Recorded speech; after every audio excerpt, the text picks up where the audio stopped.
now. I'm taking over just for Aaron Bannister here while he looks after a little bit of a problem with his with a bleeding nose, and he's going to be back online here in just a minute. But we'll just very minor medical emergency. We with a bleeding nose, and he's going to be back online here in just a minute. But we'll just very minor medical emergency. We with a bleeding nose, and he's going to be back online here in just a minute. I'm hearing a whole bunch of. Do you have, Lori? Feedback. Is it coming from you? You've got the stream up as well. Sorry, guys. I don't know. Do you happen to have YouTube up, Lori? Maybe not. I don't even know whether I have it up. Hold on. Maybe it's gone. Maybe you can go ahead. I thought I heard some echo, but it might be all right now. I did definitely hear an echo. If we don't hear it anymore, then I guess. Oh, I'm up. Sorry, Calvin. I've got you and I. It says stream.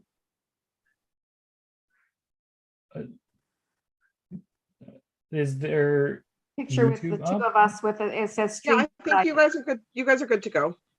Okay, Right. thank you. Okay, I apologize. I'm not used to doing this.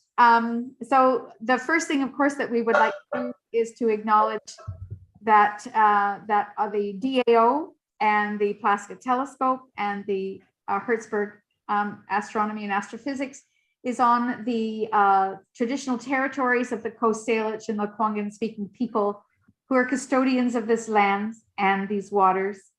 This area on the Saanich Peninsula has been the gathering place of the Oceanic nation long before the arrival of the Europeans and continues to this day. We are grateful to have the opportunity to work, collaborate, and learn here. Thank you all for coming this evening. We have got a program that is going to take us through till just after 9 o'clock, probably tonight. We are going to be looking at our special presenter tonight is Charles Ennis, who's going to be talking to us about the Global Asterisms program.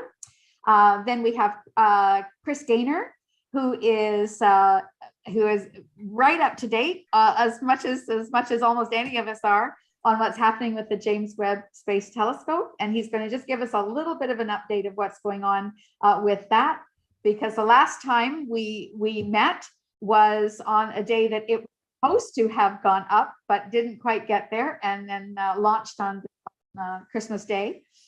So we've got some update as to what's happening with that, and then at the end of the presentation we're going to be talking a little bit about how to do some observing and recording of observing.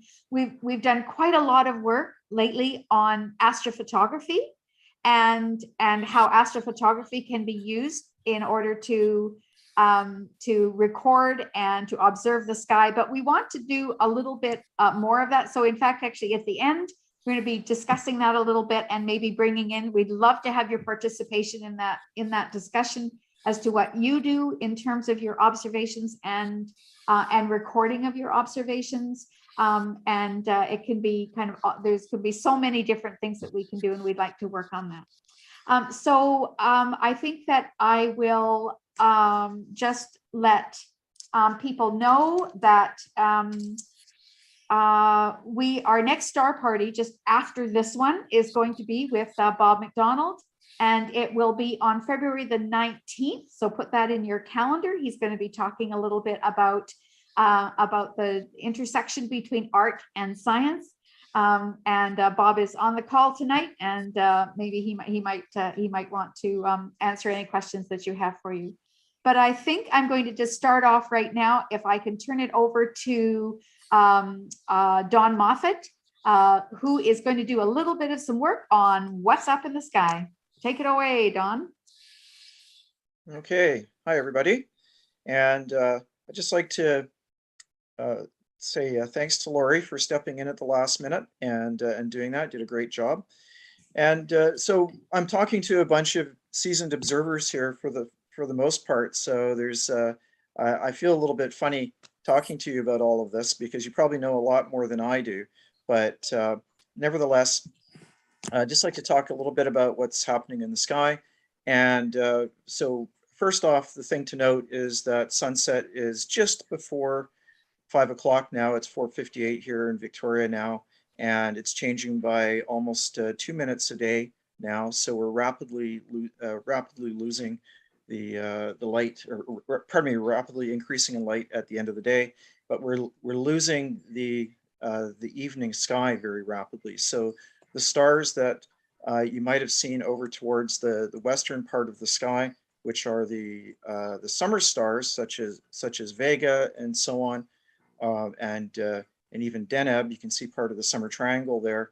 They're actually going to disappear very quickly now, and this is the opposite effect, of course, to what we experience in the fall. You can still see Jupiter down there in the southwest, and Saturn is pretty much out of sight now in the twilight, although you might find it with binoculars. I think it was last week that I mentioned that that Mercury might still be visible with binoculars, but it moves so quickly now that it's you can't find it. It's gone into the glare near the sun and will pop out on the other side very soon. So one of the things I just like to challenge everybody here with is to try to find star clusters in the winter Milky Way. And I noticed that there's some star clusters here in Stellarium that I'd never heard of, such as the Alligator and so on. So this is a great time of the year, especially right now that the moon is out of the way, to just take some binoculars and a Richfield telescope and just explore along the Milky Way. And I hope to finish my assignment tonight and maybe consider doing that over the next couple of days. So thanks everybody, and I'll stop right there. All right. Thanks very much, Don. And Laurie, I'll pop back in here. Hi, everyone. Sure. I'm Aaron, and I'll be hosting for the rest of the evening. Thanks, Laurie, for stepping in and rescuing me from my minor medical emergency. I doubt anyone wants to see me bleeding on screen. So just before we pop to our next speaker, a few housekeeping things. If you're watching us on YouTube, please like and subscribe. That helps us reach out to more people. You can also follow us on all the social medias at FriendsDAO. That's our tag. We post announcements about our star parties on Facebook and Instagram before they happen, so you're always in the loop. If you'd like to support the center and the Friends of the DAO and the work we do, we're a membership-supported organization, and you can also donate to us. Both of those are found at our website at centeroftheuniverse.org. Click either the membership or the donation tab. Members get the benefit of the Zoom link for our star parties, and we'll be looking at other benefits once we're able to come in person. We're also looking for volunteers as we more or less ramp up for welcoming people to the center again. That timeline keeps getting pushed back, as with everything at this time, but we do have a lot of plans in the works for that. You can find that information at centeroftheuniverse.org as well. If you're with us either on Zoom or on YouTube, please feel free at any point to put any questions into the chat. We will be having, let's see, we don't have Ask an Astronomer, but I'm happy to, our folks here are happy to give some answers to any questions, especially if you have a question for our speaker. Otherwise, we'll be collecting those questions as well for our Ask an Astronomer segments, which we do have every few star parties as well. And as Laurie mentioned, our next star party is going to be with Bob McDonald in February 9th, I believe. 19th. Is that right, Laurie? 19th. Sorry? 19th. The 19th, yeah. February 19th. Yeah. Excellent. And with that, let's pass things over to our speaker, Charles Ennis. I'm just going to give a bit of an intro. Yeah, I just wanted to say I'm so looking forward to this particular presentation. Anyone who knows me knows I'm a huge fan of star stories, and I really want to learn more about star stories from all over the world. And this talk is exactly up my alley. I cannot wait. Perfect. So I would like to introduce Charles to you. For those of you who don't know him, Charles is the first vice president of the the National RASC, and comes from our sister organization across the water on the Sunshine Coast. He has been with the organization since about 2013 and has been just simply jumped in with 2 feet.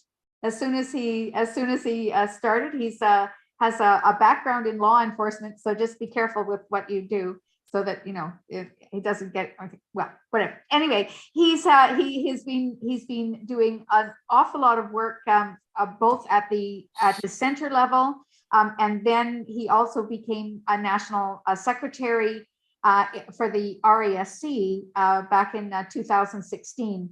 He is a published author. He has 2 books that are published by the RASC on building your own observatory and on a solar observer's handbook. And we're certainly going to be needing that in another couple of years for when we have our solar eclipse coming up. He's the editor also of the Explore the Universe handbook. So anyone that has done has done any of the Explore the Universe certificates, then you'll know some of Charles's work there. He also works for the Public Speakers Program, and more recently has been working, the co-founder of the Inclusivity and Diversity Committee for the RASC, and has been working on that. And I think that that's really, even though he's worked on the Sky Cultures project for a little bit, it was really his work with the IND committee, I think, that pushed him to even go further. Is that right, Charles? Yes. Yeah. Okay. So I'm going to just turn it back over. He's got I've seen a little bit of some of the work that he's done, and I'm just absolutely mind boggled to think that he's just worked through this kind of during the pandemic. I mean, I've planted a few plants and done a little bit of thing every now and then, and he's written about 4,000 asterisms. So I'm going to hand it back over to Charles, and we're looking forward to it. Thank you for coming and joining us tonight, Charles. Well, thank you for having me, everybody. I want to start sharing a presentation here.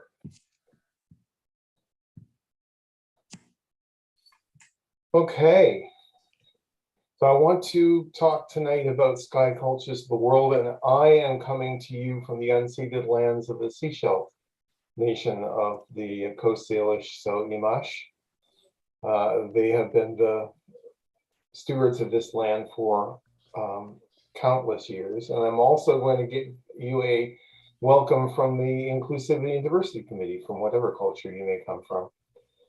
So what I want to talk about is asterisms, and it's this guy right here, Danny Sklozeski, who is one of our premier volunteers in the Sunshine Coast Center, that really introduced me to telescopic asterisms like Brachy's cluster, which you see there, the coat hanger, because he's a particular fan of those. But there was one other thing that got me started on this. I was at our observatory up on the Sunshine Coast, running the telescope for public observing, and I noticed there were some people out on the deck, and one of them was our president, Bruce Fryer, and he was looking up at the northern sky, and it was a break in the action. So I went to him and I said, "What are you looking at?" And he's looking up at Ursa Major, and he goes, "That's not a bear."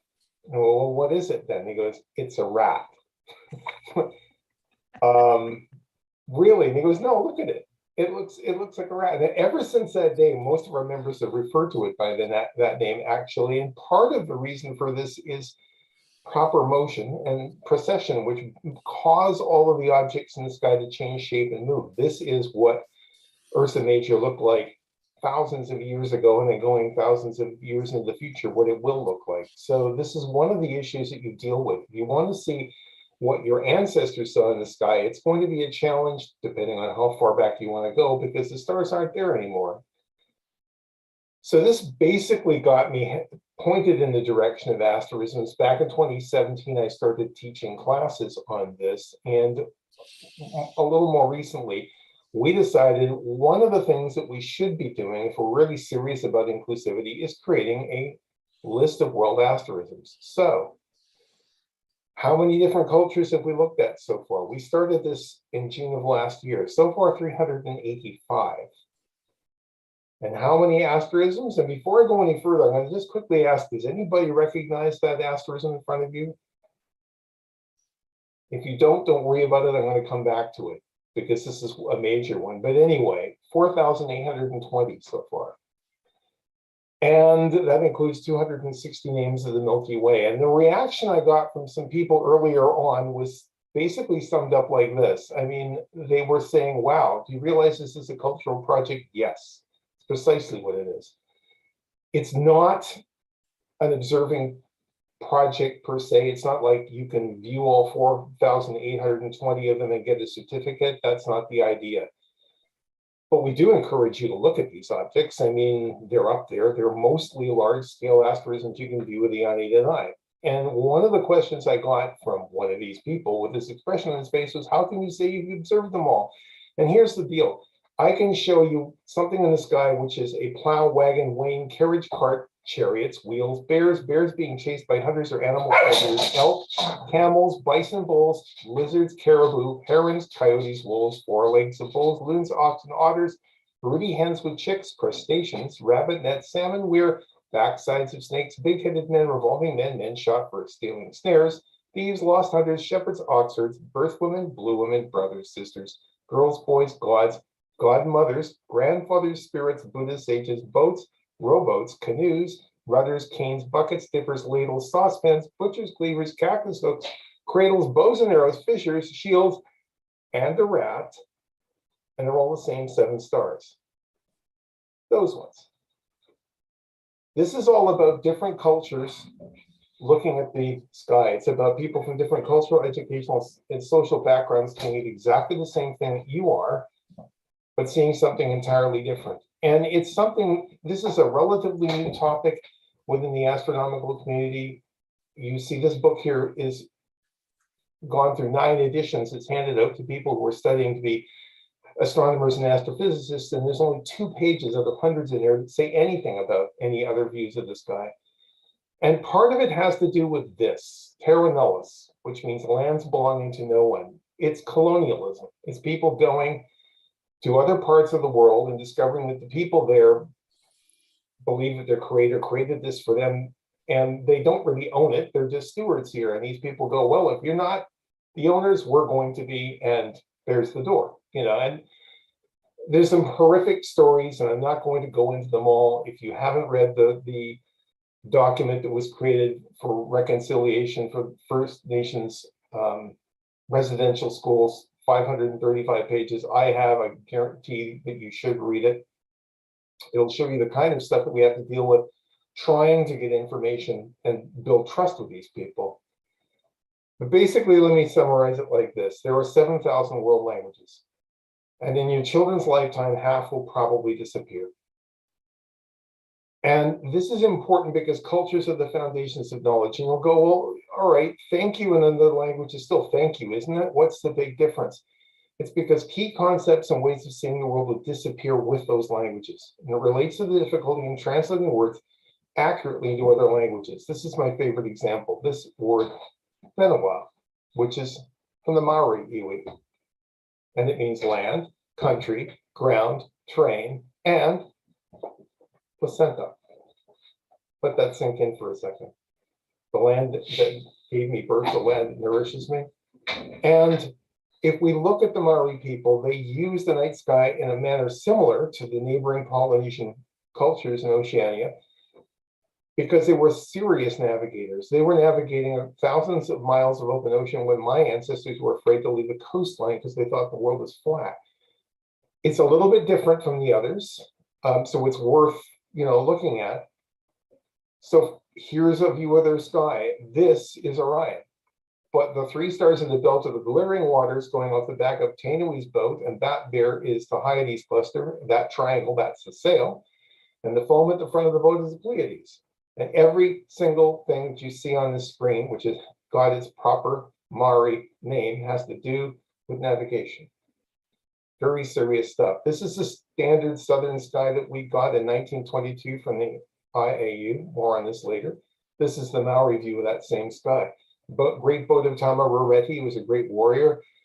The Tara Otiwaka Otama Tureti, the rope of his canoe, or the rope of Te Punga. What's Te Punga? It's the Southern Cross, the anchor. And Atu Tahi over there in the corner is Canopus. This picture from Mi'kmaq artist Gerald Gload basically is the way that you need to look at it if you're going to do asterisms. The sky mirrors the earth. These cultures, it's about perspectives, it's about ancient science, and it's about inspiration, and it's about what is down here they have up there. You can imagine someone standing with a whole bunch of people around a campfire telling the story, and then there's the story in the sky. They're pointing up above them. It's about perspectives, and what you see depends on where you are. We tend here in the north to look at Orion and see a hunter, but if you're close to the equator, the belt comes up 90 degrees to the horizon, and they tend to see it either as a plow or a spring trap for tapir if you're in Indonesia, for example. And it is a place where they put their stories. This is a Kokatha sky. The Kokatha are people in Australia. And you see over there, Niruna, who is a hunter, Orion, wants to get at Yugarinya, which is a bunch of young women, and they're all sisters, and their elder sister, Kambaguda, is guarding them with her dingo puppies there in between. And every so often, Betelgeuse, the star which is his fist, gets brighter because he's going to throw magic at her, and every so often Aldebaran does the same thing because she's kicking it back at him, which shows you that thousands of years ago they understood that there were variable stars. They also, ancient cultures, used the sky to determine weather. This is an Inuit sky. You can see the collarbones, which is Castor and Pollux, and over on the other side, it's Capella and Menkalinen, and in Auriga, the breastbone is the Pleiades. Spirit of a polar bear is the Hyades. You can see two placed far apart are Betelgeuse and Bellatrix. The runners is the belt. But right down there is flickering. That's Sirius, which was always very low on the horizon, that far north. And if it was flickering, they knew that there was turbulence in the air and there was a storm coming. And there were many, many cultures in the world that have similar versions of this. It was a navigation system. This is Ka-Iwakamo'o, which is the bone-backed lizard, which is one of the Hawaiian star lines. There's 4 of them. And there is the zenith star, Hokulea. That's just about exactly overhead in Hawaii. It's just around the corner. You're nearly there. And there are 2 sight lines which give you your north-south pointers. And the reason there are 2 is because if this is rising or setting, you can still see one of them. It's quite a good system. Divination system. How many of you have been on outreach and had someone come up to you and say, "Oh, you're an astrologer"? Like, no, I don't do horoscopes, but I understand where you get that idea. This is where you put your deities. This is an ancient Babylonian sky. It's about ancestors. This is Hawaiian again. The kind of Coelho there is named after one of the great ancestors who was a great navigator. And the navigator's triangle there, do you recognize that? That's a summer triangle, which only appears in a few places. Anything on tally? Let's. And the chief frigate I'm bird, listening there, to that's the Cassie. guy giving this. But all 4 stars in the great triangle, the great, great square, I should say, of Pegasus, which is the Kaida Koel, of course, are all names of ancestors as well. It's a calendar. This is how people determine when it was time to plant or plow or whatever they were going to do. The oldest record is about 32,000 years old. It's a mammoth carving. The oldest collection is on a cave ceiling in Armenci, Spain. It dates back about between 12,000 and 14,000 years. And then some of the records that we're accessing to get some of our oldest information are things like the Lulapan tablets, ox scapula and turtle plastrons from the Shang dynasty, ancient star maps from the Chinese records. And they took these very seriously. These are called Xingguans. That's their name for asterisms. And they have hundreds of them. And this very clearly illustrates that concept of what is below is mirrored above, because they've got everything up there. Everything you can imagine in their culture is up there in the sky. Same thing with the Koreans. It's a very similar sky. So what we've been talking about so far is mostly stick figures, which is something that a lot of early civilizations used. And some of those early records, like from the Lulapan tablets I just showed you, are examples of that. But you know what? It's not just stick figures. You get seriously into this, you find out very quickly that there's things like this. This is an open cluster, okay? And there are all kinds of open clusters that are in the NGC, the IC, the Malat, Calendar, all of these different catalogs, which in recent years, with more modern and more precise measuring techniques, have been shown not to be open clusters after all. What did they officially downgrade them to, wait for it, asterisms, because that's what they are. But a lot of them have got names, some of them more than one name. This is an example, Messier 35.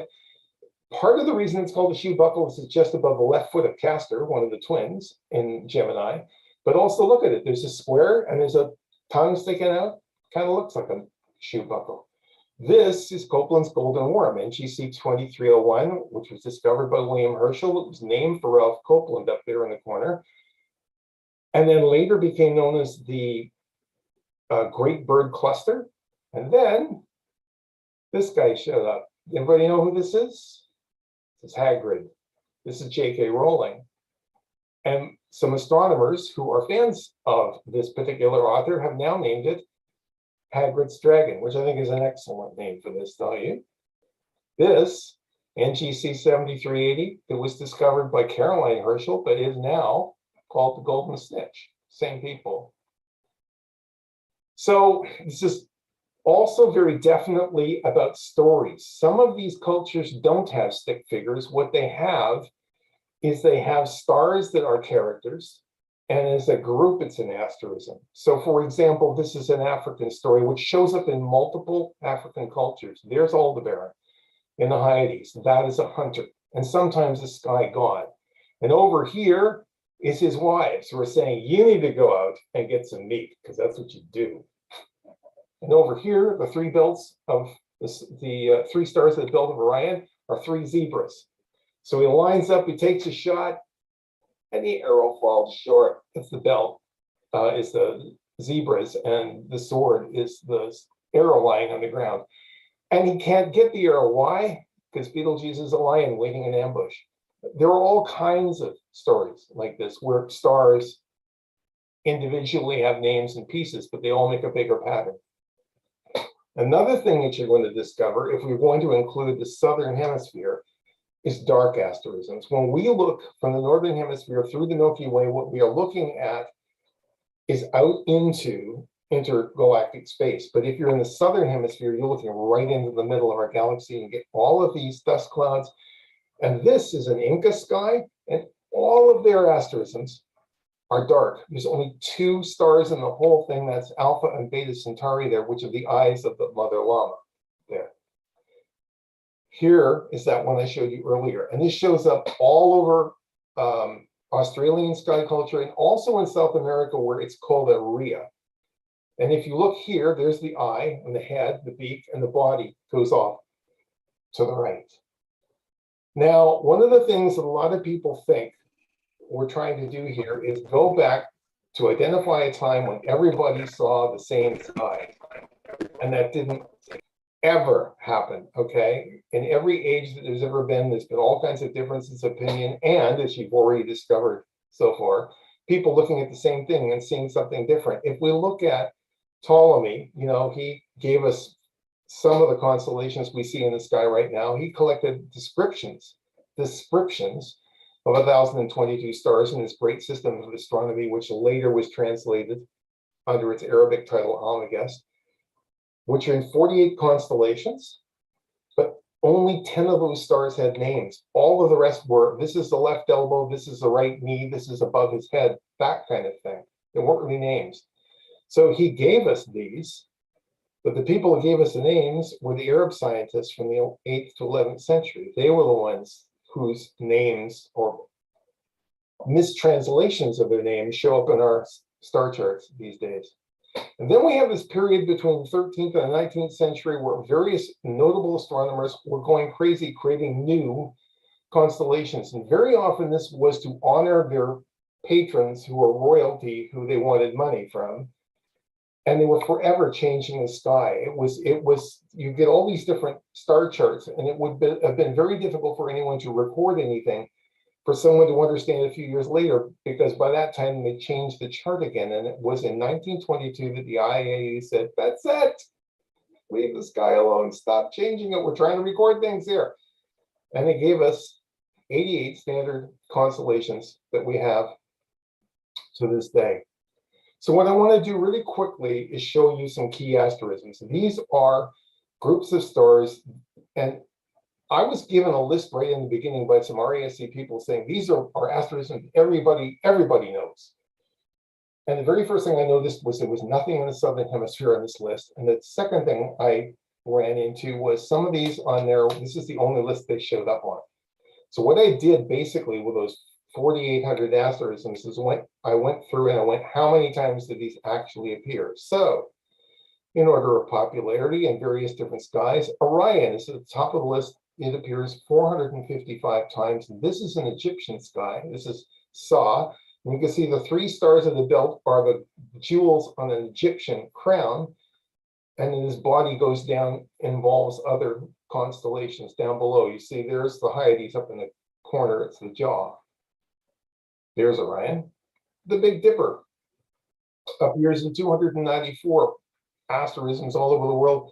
This is the Dine, or Navajo sky, and this is the male who revolves. And what he revolves around, of course, is the North Star, which is to them the central fire. And on the other side, Cassiopeia is a revolving female, and the two of them are always dancing around the fire. There's the Dipper, if you look closely. The Pleiades shows up in 279 asterisms, and this is an Aztec version of the sky where for them it's the marketplace. The Fish Hook of Scorpius, 241 asterisms. This is a Polynesian version. You see it in various different oceanic cultures. We'll see it as Maui's fish hook. The Southern Cross, 181 asterisms. This is a Tongan sky where it's a southern wild duck. There it is right there. There's the Little Dipper, which appears on 164 asterisms all over the world. This is an Ojibwe sky where it is the Fisher. And you see, Maang, the loon, down below here, and Fisher is the Big Dipper revolving around it. Castor and Pollux appear in 152 asterisms all over the world, and this is an Aztec sky where it is part of this rectangular ball court, which is the ball game of the stars. Right there is Castor and Pollux. Canis Major, Sirius is of course the brightest star in the sky, so you'd expect it to show up in a lot of asterisms. 149 we've counted so far.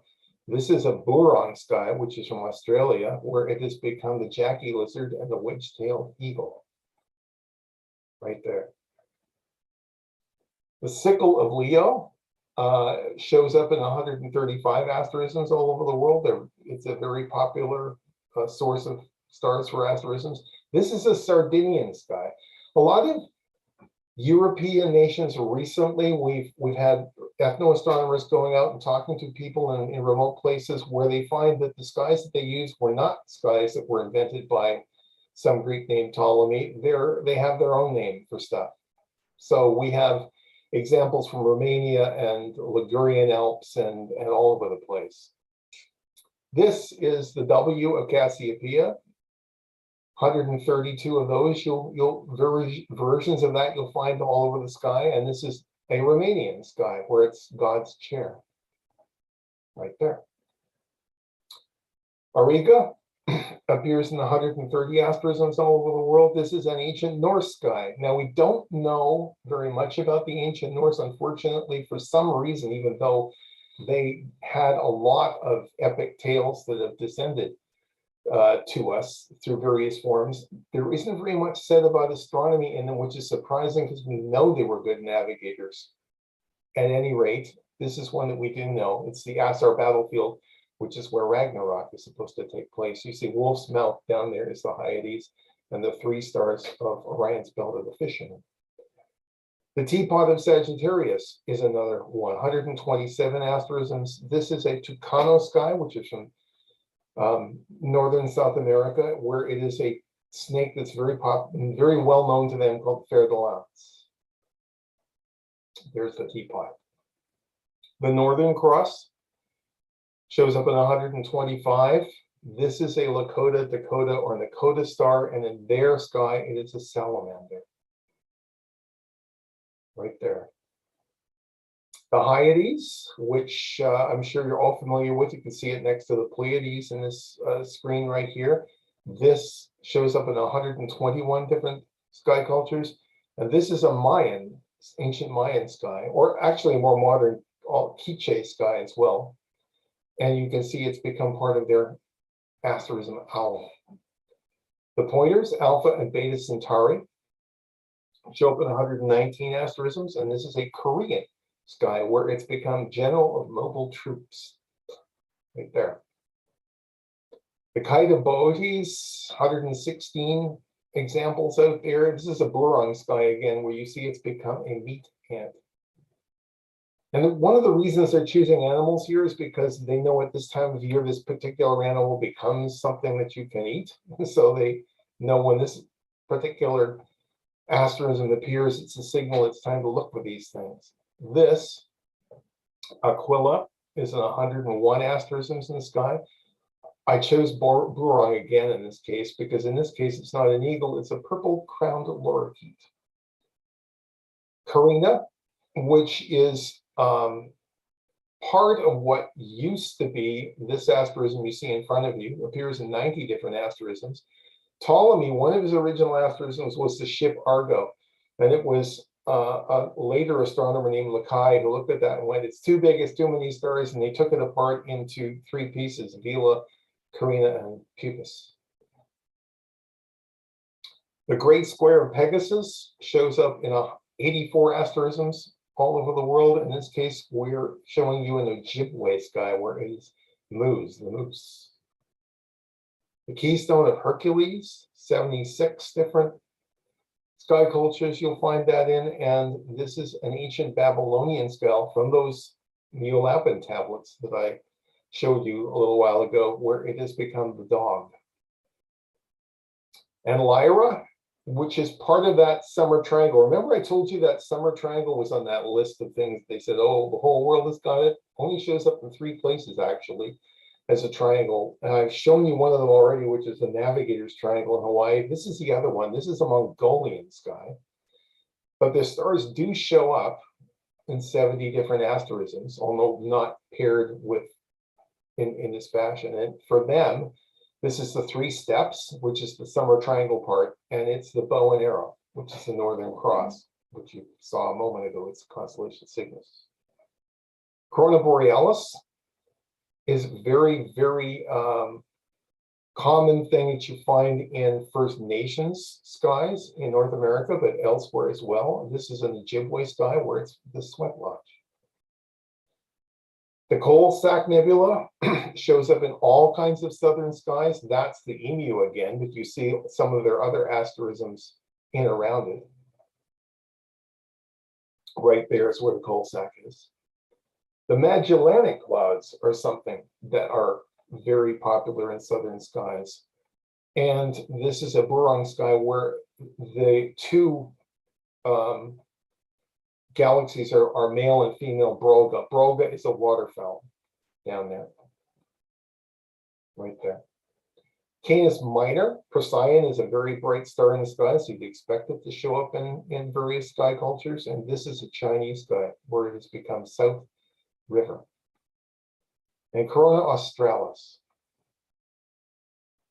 is at the bottom of the list. And this is a Babylonian sky I'm showing you where it is the bark. So how inclusive are we? What kind of stuff are we including in our sky here? Well, we've included J.R.R. Tolkien, actually. I mean, we've already shown you J.K. Rowling, so you'd expect that there'd be other examples of this sort up there. He actually had quite a few things in his notes about the stars that he mentioned in his stories, Lord of the Rings trilogy and the Silmarillion and so on. And others you can infer either from his notes or from information from his son and executor, Christopher Tolkien. And that there in the middle of the star chart, there is Corona Borealis right there. But if you're from Middle Earth, it's Durance Crown. So basically, to summarize what we got here is we're going to be having a handbook describing all the asterisms in detail, which is right now 506 pages. We have a list, which we're going to have as a word table and an Excel spreadsheet, which has the right ascension, the declination, basic details all of that stuff so that you can quickly access this stuff. We've got a list of names of the Milky Way. Didn't originally think of the Milky Way as an asterism, but it is. And in fact, depending on which direction it's pointing in some cultures, it becomes different things. So it's quite interesting. And we've got a list of IAU constellations in there. We're going to be putting this, the launch date is June 2022, and we're going to be putting it on the national website. But the ethnoastronomers who have been working with us, and there have been quite a few, and they've been quite enthusiastic about this, have encouraged us to create a Google Drive where we can then share files in this research. And we've done that. And today I put the files in for the first time. And Lori, I sent you a thing this morning saying you're in that Google Drive, so you can get at that. It also has a list of cultures and resources, because we can't hope to be experts enough to describe any of this stuff to people. I mean, this is hundreds of cultures, and I mean, you spend your whole life understanding just one of them. So the whole idea is we're trying to set this up. So here's the stars, here's what they are. And if you want more information, here's where you go. And wherever possible, it's going to be the knowledge keepers of the societies who are involved. That said, there are huge parts of the earth where you cannot point to anyone in the culture who has knowledge of their sky or even their language, which is a result of this colonial stuff that I mentioned earlier. And so we are, to use a term that was suggested to us, this wasn't something I came up with, it was something the ethnoastronomers, specifically Auki Slotograph from the South African Astronomy Society and Dr. Bob Fuller from Macquarie University in Australia, you're caretakers. You're caretakers of this information. And then if someone at some point from one of those cultures steps up and say, hey, that's my sky, here it is. And now we'll use you as the knowledge keeper that we can direct people to. And yes, there are telescopic asterisms in this list. I made a list which I handed to the observing committee. So if they want to make a list, an observing list out of this, they can do that. I'm going to stand back and let the experts in the observing committee do that. But there's 290 on that list.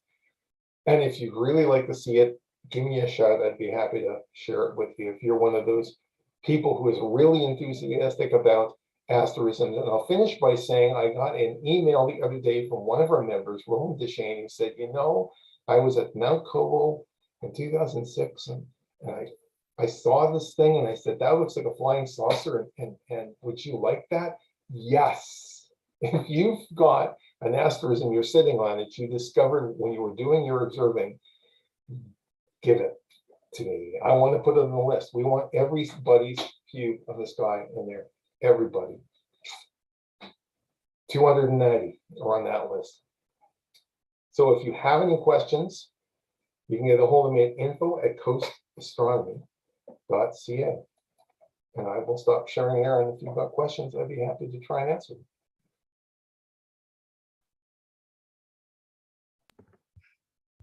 Thank you so much, Charles. That was fascinating. I just want to delve into this and find a whole bunch of amazing stories in there. Just the names of some of them are evocative, and I just want to learn more. Well, it's there are some parts of the world where there are a lot of people who have spent years building relationships with First Nations people and have built their trust. And Australia is an example of this. Some cultures like Diné, Navajo have taken charge of their skies. And of course, you know, the RASC is now selling a planisphere that has multiple First Nation skies. And so you don't have to look any further than the excellent work that Halifax Center has been doing with Enigma and recovering their skies. It's wonderful stuff. But there are some places, for example, Africa, where that hasn't really happened. You know, there's maybe one expert, Dr. Charita Holbrook there, and a couple of amateur astronomers who are really serious about this, and a lot of work needs to be done. And the danger is, it's like I said earlier, the languages are evaporating, so is this knowledge. And some of the stories are going to be lost if we don't jump on it now. And so we're really very happy to be doing this to assist all the ethnoastronomers out there who are working on this, and they're pretty excited about it because this is the first time anyone's tried to put all of their lists together in one place. So you can compare them, and so you can get an idea of what's out there. Fantastic. And I believe Amy is going to pass along some questions from the Yeah. various chats. Okay, let's go. Hey. Hi. That was a wonderful talk. So I have asked in for those on YouTube, if you have any questions, just put them into the chat window and I'll pass those along. But to get us started, we're going to start with a question from Ben. And the question is, what about constellations? What's the difference? Are star patterns that are approved by the IAU constellations and everything else is an asterism? Yes. The short answer is yes. Basically, to make things really simple, if I call it a constellation, it's because the International Astronomical Union has made it one. And they did that to make sure that everybody was on the same page when they were recording things. Everything else is an asterism, a pattern of stars. And so that's the way we're treating it, yeah. Okay. What is a telescopic asterism? Most of the asterisms on this list are ones that have been for centuries seen by people with unaided eye. But in more recent years, as people started using optical devices, they noticed when they're looking at something in the eyepiece, they're off to one side is something that looks familiar, it's a pattern. And so they write it down and go, I'm going to keep a list of these. And so you've got quite a few members of the RASC over the years, like Dr. Lucien Kemble and Randy Paquin and David Levy, and I could go on. During their observation of other things, like David Levy was a comet chaser, he also found, hey, this looks like a cane. I'm going to write that down in my logbook. So you've got a whole list of really interesting looking things. And some of them, when people then go look at them, go, you know what? Actually, I think this looks like this. So some of them have multiple names. The same thing has happened with star clusters. I gave you the example of the Great Bird, and which is now Hagrid's Dragon. But I mean, there's lots of other examples out there of objects in the sky that have multiple names, depending on whose culture saw them. But the telescopic ones, you all need at least binoculars, and for some of the really small ones, you're going to need a telescope to see them. Okay. Amy, can I just ask a question here? Can I jump in? Yes, please. So Charles, is the constellations that are the named constellations, the standard constellations, are set up, I believe, so that every star that we kind of know of is part of one of the 88 constellations. Like That's correct. They've put them all in a certain boundary. In 1922, they actually defined the constellations, but then in 1928, they said, and we're actually going to draw lines between them. So if you're in this area, you're part of that constellation. If you're in this, you're part of this over here. And the reason they did that, as I mentioned, was because there were all kinds of astronomers taking them apart and putting them back together in ways that pleased the people that they were working for. Right.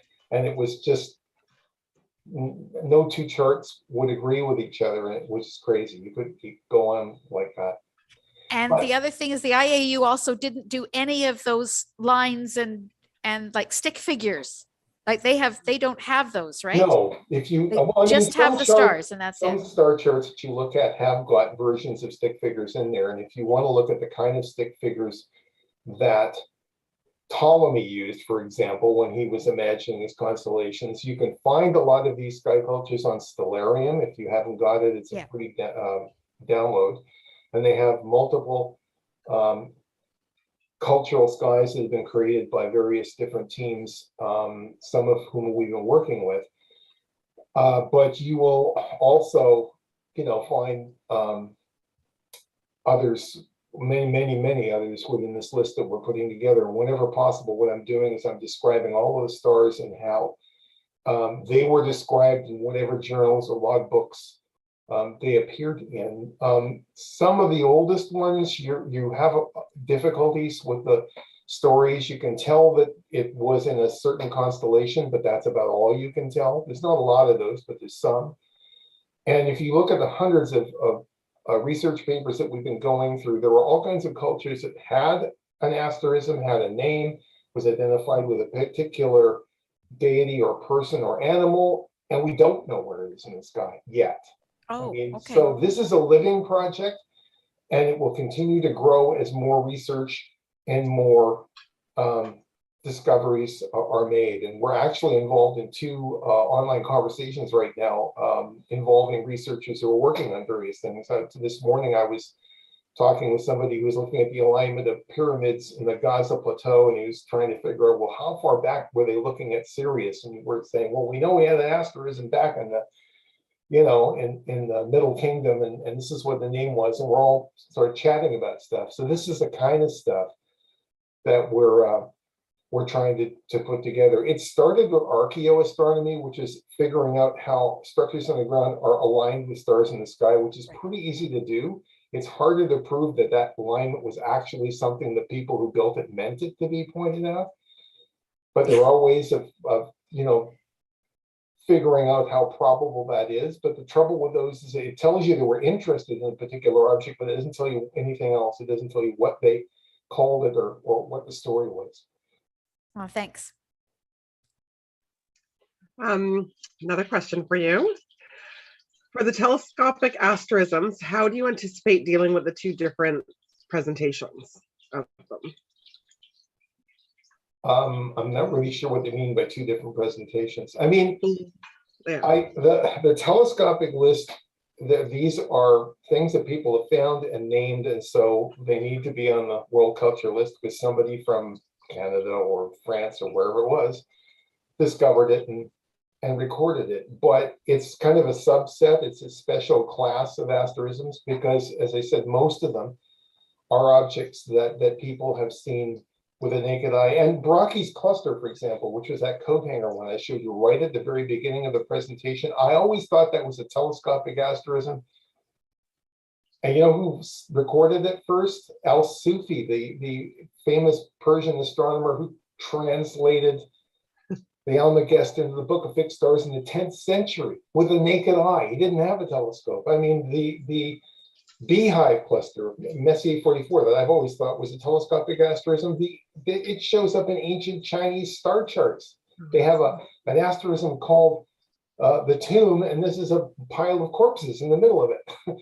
So, it's amazing how many things you thought were telescopic. If you had a truly dark sky, you can see them, So one of the problems that people are dealing with now is the misuse of artificial light at night. It's taken away those skies that our ancestors saw. So just to clarify, the different types of presentations that was meant in the question is rotated or mirror reversed.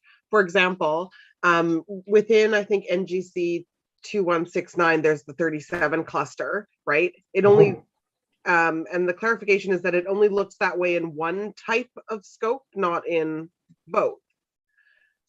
You've got some telescopes that do reverse the sky, like an SCT telescope. I have one of those.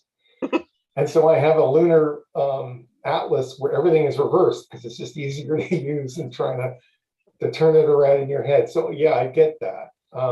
Some of them, like 37, are going to look backwards. Some of them, if it's just a simple thing like the Eiffel Tower, there's a French astronomer who's got one up there that looks exactly like the Eiffel Tower. Well, it kind of looks like the Eiffel Tower no matter which way around it is. It's pretty simple. So that will be an issue if you're told that it's a backwards number 5, it's going to look like a forward 5 if you got an SCT telescope.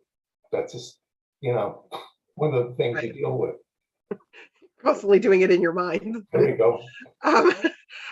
Can an asterism consist of only one star? Yes.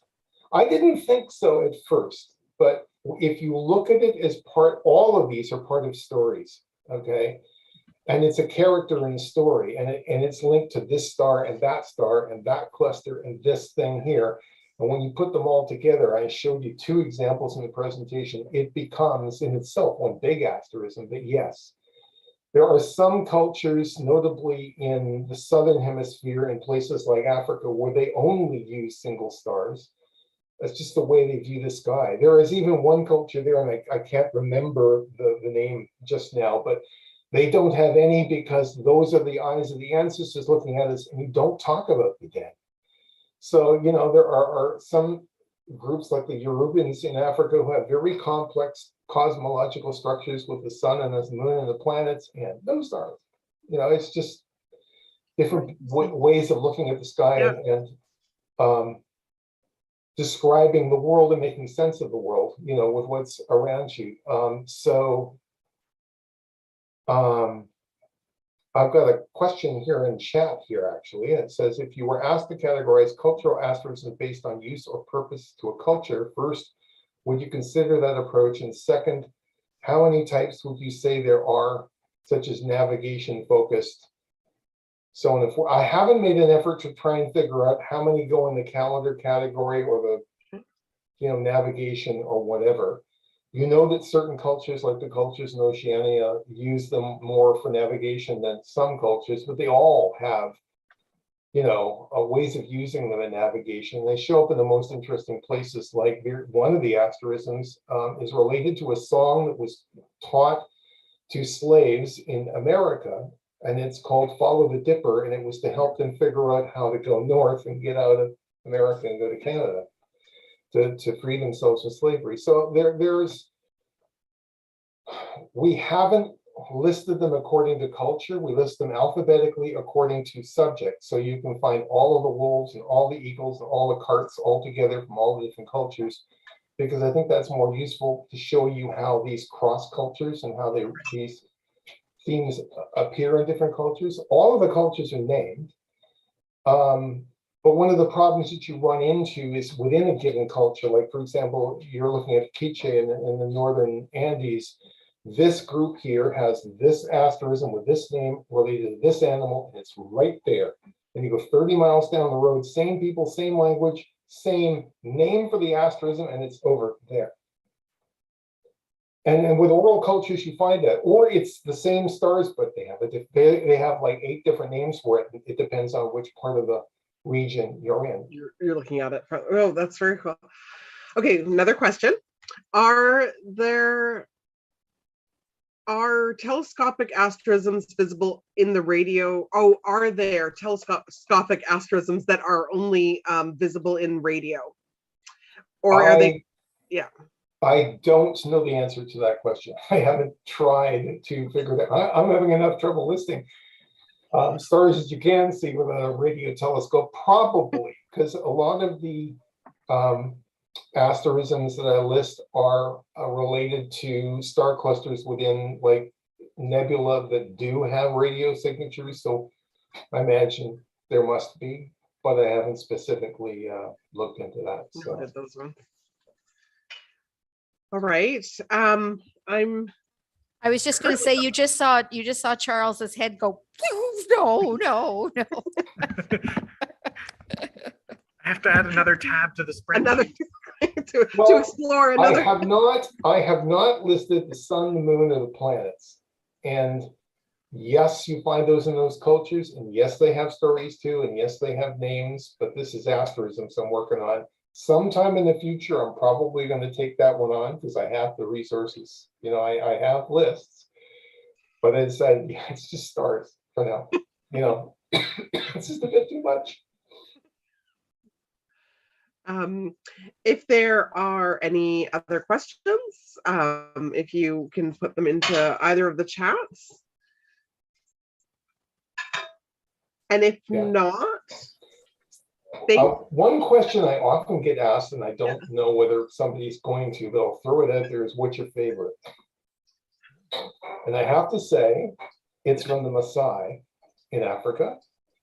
And the 3 stars that built Orion are 3 old men who are running away from the 3 stars, which are the sword, which is 3 elderly widows chasing them. I think that's my favorite.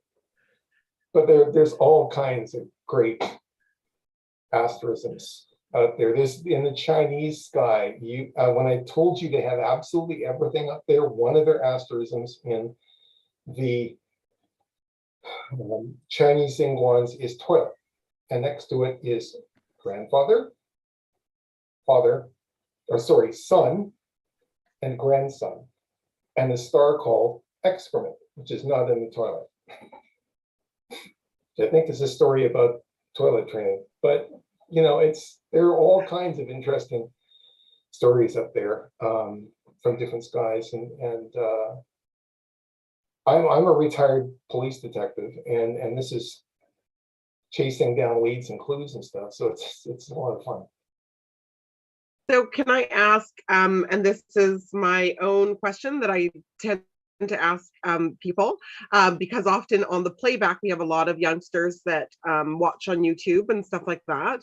What brought you to astronomy, and what is your, what's your passion? What brought you here? Yeah. Well, my parents gave me a telescope when I was about 10 years old. And one of the first things I saw was Saturn. I mean, that was it. And I kind of drifted away from it for a while because you get busy in your life and you work, and I'm working night shifts. You know, I should be viewing the sky, but I'm doing police work. So, you know, when I got out of that profession after 36 years, I sort of dove right into it, as Laurie suggested, and started making up lost time. So that was part of it. But I'm very passionate about sharing this sky with other people and the joy of it. And relatively recently, about 2 years ago, actually, our center was connected with a young man in Uganda, Harry Andida, who didn't have a telescope. He does now. We got one for him, and who was very serious about being a astrophysicist. I mean, really serious. He's about 17 years old now, but I mean, he's heading in that direction. And what is really interesting is he's trying to describe what he's seeing in his sky. And he lives on the equator. I'm at 49 North, and they're completely different skies. So you're constantly going to Stellarium going, okay, what does it look like from where he is? I'm trying to imagine this, you know? And that's part of that perspective thing I was talking about earlier. It's fascinating to me. I've been, you know, teaching on cruise ships and stuff where you're in a completely different part of the world. And I've been up to Whitehorse for the Yukon Center when they were opening their observatory. And, you know, it takes you a while to adjust and figure out what you're looking at in the sky, because it's a completely different perspective and things don't look quite the same. So that's part of what makes this happen the way it does, and how people come up with different views. Thank you. That's wonderful. Well, thank you so much for answering questions. Then I'm going to pass back over to Aaron. Yeah. Thanks very much. Thank you so much, Charles and Amy. And next up, we have an update on the James Webb Space Telescope from Chris Gaynor. And I'm excited about that because I'm actually working on a James Webb embroidery right now. So, all right. Chris, are you muted or? Yeah, no, I should. Oh, there we go. So I want to thank Charles for a fabulous presentation. And I'm just going to start off with something that comes from my youth. Before I was into astronomy, I was a big reader of Mad magazine, and this was one of the articles that they had. Mad's up-to-date sky. Now that is the late 50s, so it's certainly not up to date today, as you can see. But anyway, I'll have to share this with Charles, so he has this as well. Absolutely. You know, I love it. My favorite one is Mantle the Slugger. But anyway, if anybody remembers Mickey Mantle. But anyway, let's get to the business at hand here. And here we go. So, James Webb was our Christmas present. It was finally launched. I can't believe that after all these years of waiting for James Webb, I'm talking about the launch of it in the past tense. You know, it's always been something that was a few years ahead, and now it's happened. It's been in development for a long time. So I'm just going to start off with a little thing. James Webb is quite a different thing from Hubble and other space telescopes, and you might ask the question, why? Well, this little graphic, which is actually developed for Hubble, I think is the best answer. James Webb can look farther back in time and in distance, farther away in distance, than Hubble can, even at its best, and even with its long exposures with the deep fields. So it's looking much closer to the beginnings of the universe, much closer to the Big Bang. And the reason is because it operates in the infrared, and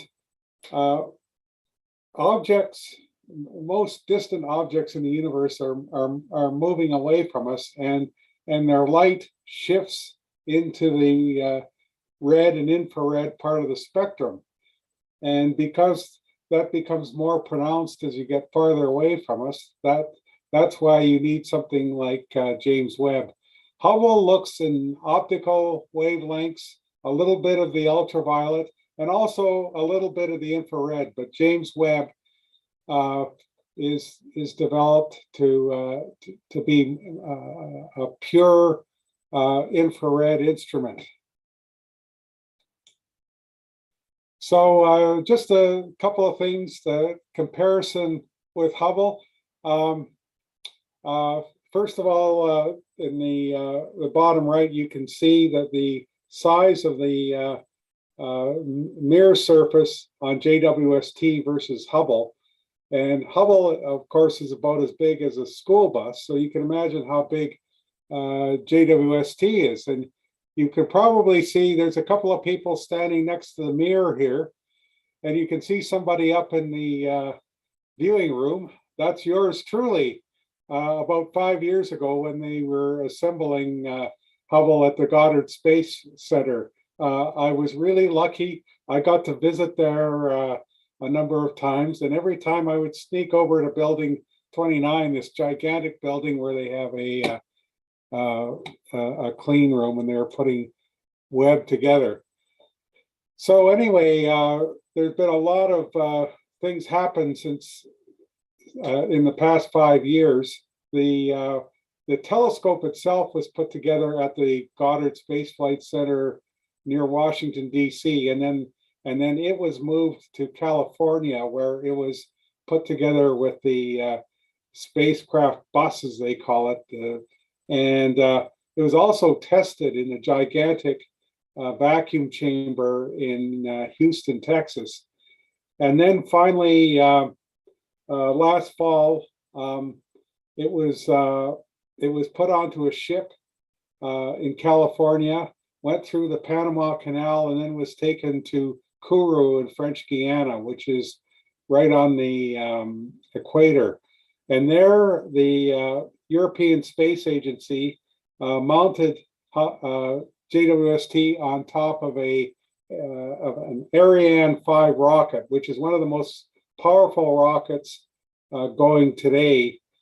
And the location, the equator, was a very good location to launch James Webb. And so there was a few very short postponements, but finally at 4:20 a.m. on Christmas Day, you know, just like being a kid again, getting up early on Christmas Day to see your present, it took off. And these are the only views we will have from space of the James Webb Telescope. This was just after it separated from the top stage of the Ariane, and the one at the top, you're looking at the bottom of the James Webb Space Telescope when it's all still folded up. And then the next shot was a considerable relief to everybody, because it's still the bottom of the telescope, but then the solar panel had unfolded. And if the solar panel hadn't have unfolded, it would have been a very bad day, because that's what James Webb needs to get its power. So this is about a half hour after launch. And the Ariane did just a fabulous job of getting JWST onto the proper route. And it was so accurate, as a matter of fact, that now the people who run JWST are revising upwards the amount of time they think they can operate it. JWST is a little different from Hubble because it relies on little thrusters which require fuel to help point it and also to keep it in its orbit, which I'll talk about in a minute or two. And there's only so much fuel, and because the Ariane rocket did such a good job, there's more fuel than they hoped there would be. But anyway, oh yes, and here's another shot, just probably taken not too long after the last one, but this is from Thailand. Somebody was able to follow JWST and get this shot with some of the fuel from the Ariane still there, and you can see Comet Leonard. And astronomers have been tracking JWST, but even though it's quite a gigantic spacecraft, especially when it's unfolded, it's pretty darn far away. So you have to know what you're doing when you're looking for it. But I've seen a few shots of the little dots JWST. So this is what has been going on since Christmas. It was you can see all of the phases here of it unfolding, and this deployment thing. There's hundreds of things, perhaps more than hundreds of things that could have gone wrong during that deployment during the first 2 weeks. But it basically all went right. First of all, the first phase was getting out the solar shield, which is it has 5 layers to it, and it was quite an intricate process to get that, because infrared telescopes have to operate at very low temperatures. So the sunshade for JWST was very important. And then after that, the great big mirror that I was looking at a few years ago had to unfold properly, and that all happened. And then at the bottom right there, you can see the very last thing there. It says L2 halo orbit begins. That's the only thing that hasn't happened yet, and that's supposed to happen at about 11 in the morning on Monday. And if you're so inclined, I believe NASA television is going to have some live coverage of that event for about 11 a.m. Monday for the next couple of hours, and that will put JWST into its halo orbit at the L2 Lagrangian point. Now, just looking back again for a minute, the deployment was, as I said, was very difficult, and a lot of people were worried about it. But a couple of weeks ago, on January 8th, they completed that, and this is the celebration going on in the control room at the Space Telescope Science Institute in Baltimore. That was a big step, and I suspect there might be another celebration like that on Monday if everything goes according to plan. So, what will be going on after JWST is put into its orbit is going to be a few months of work. We are not going to see any scientific results or images from JWST until June sometime. And what has to happen is you can see that there's 18 segments in the main mirror, and they have to be lined up, and that is quite an involved and lengthy, protracted process. And so they're going to be starting to take a bunch of pictures and seeing which way the mirrors are pointing. They don't expect to see any of those pictures because they're just going to be kind of crap. This sort of gives you an idea of the process of lining things up. And you can sort of see at the top here, there's actually another mirror, the secondary mirror, which sends the light back down into the area where the instruments are that will make sense of the light that James Webb picks up. So here's a couple of charts that will explain where JWST is. The one on the left shows the where JWST will be in relation to the Earth, the Moon, and the Sun. It is out at a point called L2,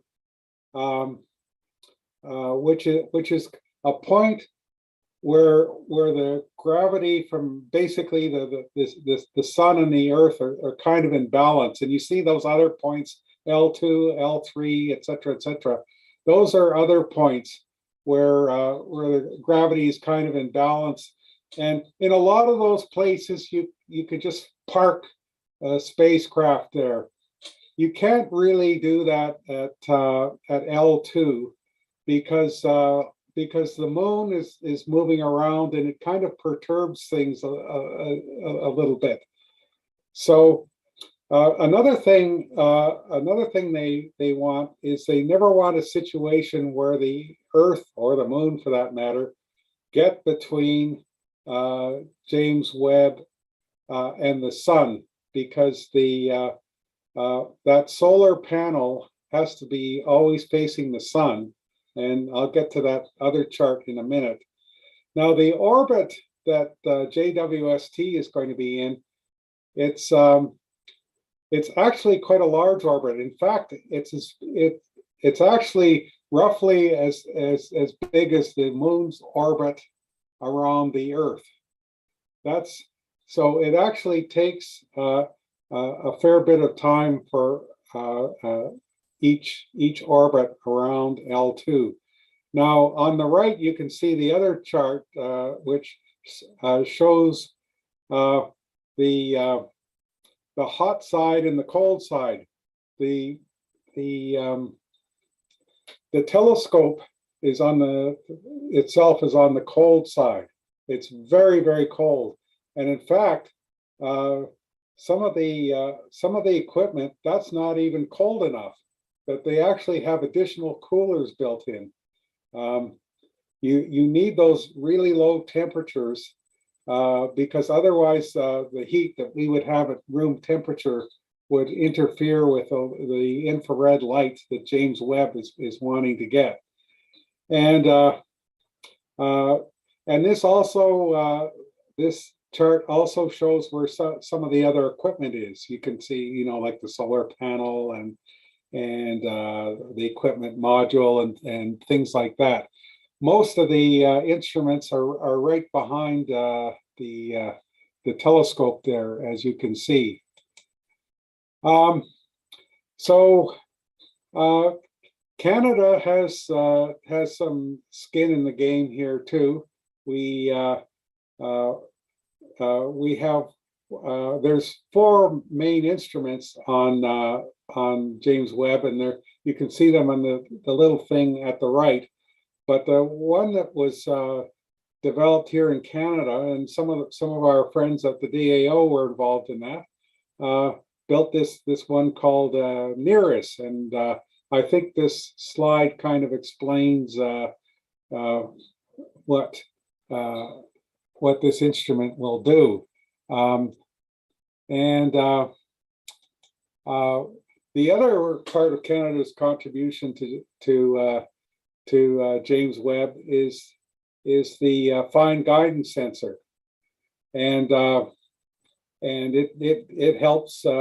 It's pretty important because it helps point the telescope to the various things we're looking at. So anyway, that's basically it. So we're waiting for Webb to get into orbit on Monday. The big burn from its some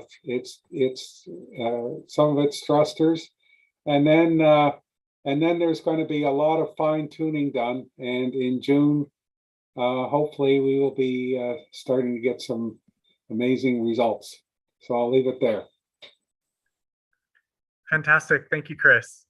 Yeah, I can't wait for the James Webb to get situated and start aligning and everything. Yeah, I'm floored how well they actually managed to place that thing in orbit. Like the margins they were able to recover from the fuel is amazing. Yes, I agree with you.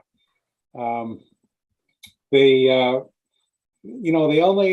only a couple of small variations. There was some of the work that they put off for a day or two just to give everybody a break, but it just seemed to go perfectly, and there's a lot of nervousness beforehand.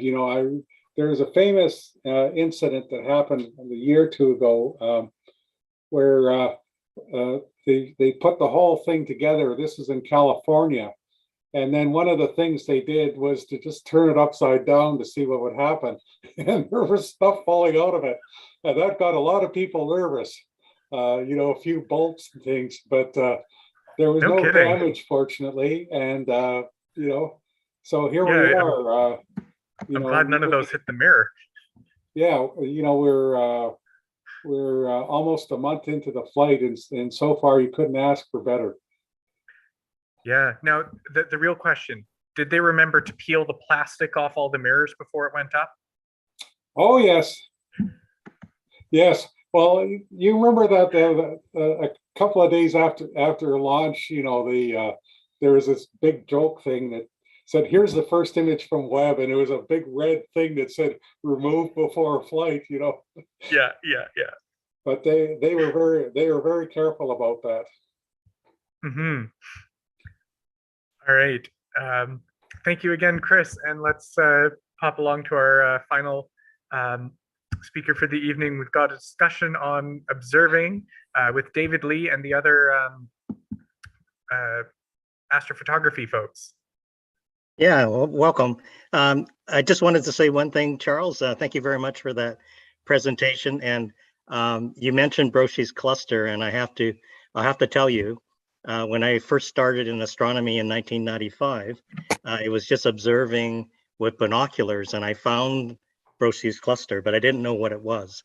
It actually took me, I think, 3 years later for me to discover it had a name. But up to that point in time, I thought it was my own private asterism.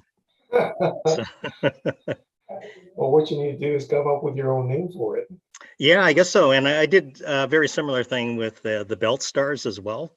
Every time I observed the belt stars, I could see this kind of like serpent kind of winding its way between the stars. And I can't remember if it has a name or not, but I just always talked about the serpentine of stars that went between the belt stars.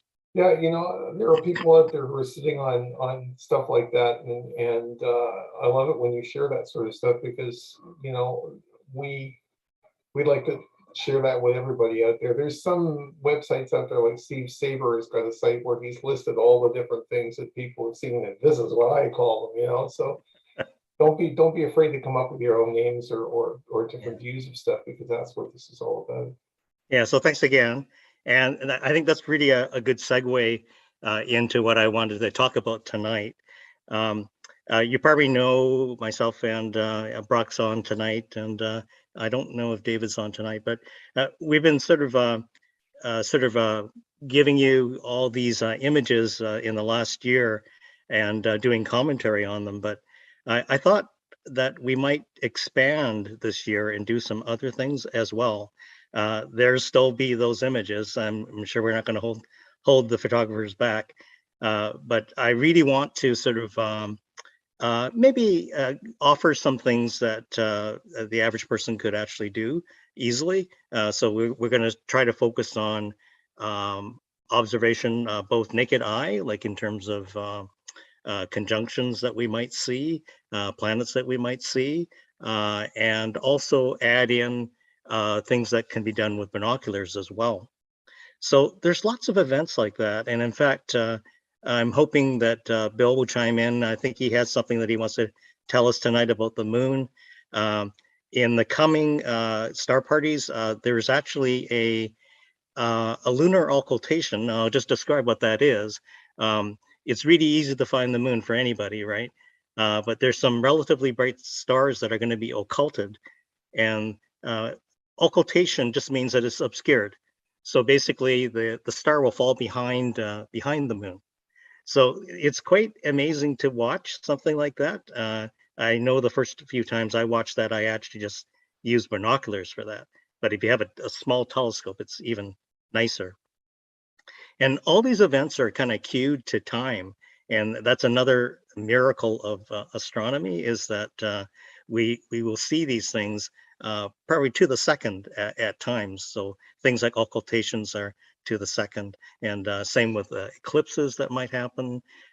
So we get to explore a lot of those things that don't require a lot of fancy equipment.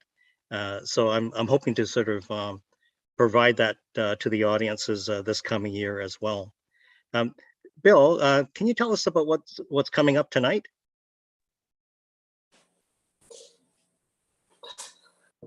Hi, I'm here. Actually, I was just getting ready to go and put my telescope on the tripod. Later tonight, because the moon is just rising right now, but the moon, when it goes through the sky, it kind of wobbles on its axis so that you don't always see the same, exactly the same face. They call that libration, right? Yes, libration. And so there's a huge, beautiful crater that's just tucked around the backside of the moon. And tonight is not the best night, but the last couple of nights, the way the moon's libration has been and the way it's tilted, the very edge of this crater shows with its mountain ridge, and there's some what they call lakes, like really dark areas in between the mountain ridges that are the edge of the crater.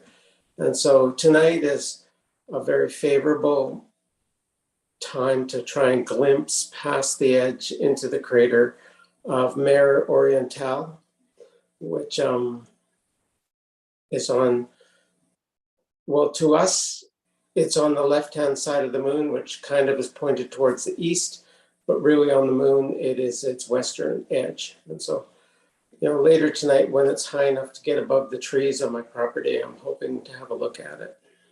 Yeah, that's great. So one point I'd like to make here, this is kind of an unusual situation because the moon's face that faces us kind of rocks back and forth a little bit. So you see a little bit of one edge or another, depending on where it is in the libration cycle. But I think, you know, we could all probably, if we have a camera, probably capture that. But I think Bill has another technique. I think Bill's an avid sketcher, so that's kind of maybe old school, but certainly something that allows us to sort of capture a moment of a unique time, right, when we're observing objects like the moon. So the next time maybe you look, you'll see that maybe you won't even see it, right? So if you do a little sketch, perhaps that will be your reminder about this thing called libration. Yeah.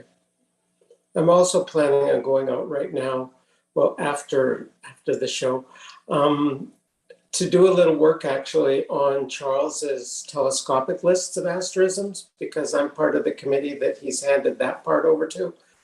And it's going through it to sort of, in that final product that gets put forward, to give the recommendations towards which, because some of them are so big that you just need binoculars, and some are so small that you need a telescope and actually to apply quite a bit of magnification to make it show up as that little tiny representation, like a stick figure that you would see. So it's about guiding the people who are going to be using that list to know what they need to use. None of them will have to be big. I'm using really a 4-inch telescope, and some of them last night I needed to use just binoculars because it didn't fit well into the field of view of the telescope. And then when I put the binoculars on it, it easily showed, oh, that is what it is, because it was confusing looking through a small field of view of a telescope. So it's about applying the right field of view. Yeah,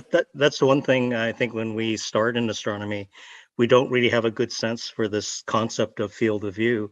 And we fail to realize some of the largest objects up in the sky are not telescope objects. And maybe they might be binocular objects, but maybe sometimes they're not even that. So I think the examples that Charles has given tonight with the asterisms are a good example of that. You could probably spend your whole life doing that if you wanted to go find these interesting configurations.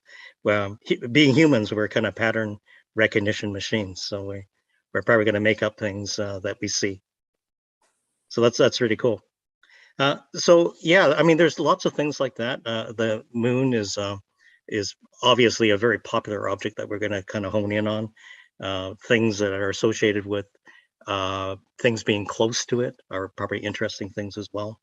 But I'd actually like to open up the floor. I mean, what sort of things would you like to see us do? I mean, we want to do things that are engaging for people, things that people can be really active in doing. I know it's really nice to look at the kind of pretty pictures that we can generate, but I would really like to see more people just kind of just doing their own thing and observing on their own, and also be able to see these things for themselves. So if there's any way we can help you do that, we would like to do that for you. Lori. Oh, you're muted. Yeah, there we go. Yeah, I'm kind of one of those people that I mean, I have a telescope, but I'm often very lazy when it comes to putting up the big telescope, unless it's about 20 degrees out in the summertime and it's really lovely. So I like to be able to go out and just use my binoculars and look up for 15-20 minutes before I get cold in the winter. And so that's the kind of thing that I like to do, is just like a short period of time, maybe looking at one spot in the sky, like one area of the sky, and just kind of try to just scan and see what I can find. And then I invariably look at something and say, oh, look at that kind of cool pattern that I see. And then I try to go back and have a look at it, say on Stellarium or something, to see if I could find out what it was, and then can't find it again or something like that. So it's kind of is a bit infuriating, but I'm definitely somebody who doesn't stay out for 3 or 4 hours at a time. I am a very kind of short-term person. So things where you can kind of have a look at one area in the sky and say, have a look at this, and this, and you're done, like yeah. for time. Well, there's certainly two approaches to astronomical observation, and I've done both in my time that I've spent. And you can just go out and just look. And I know this is what I did when I was first starting out. I would just go out with binoculars and just scan the sky, just like I found Brocchi's cluster, right? And it's actually, it's very cool because you don't have to be going out with a purpose. You can just sort of scan. Now, the opposite to that is doing your planning and looking for things that people have told you about, right? And then finding your way to locating them.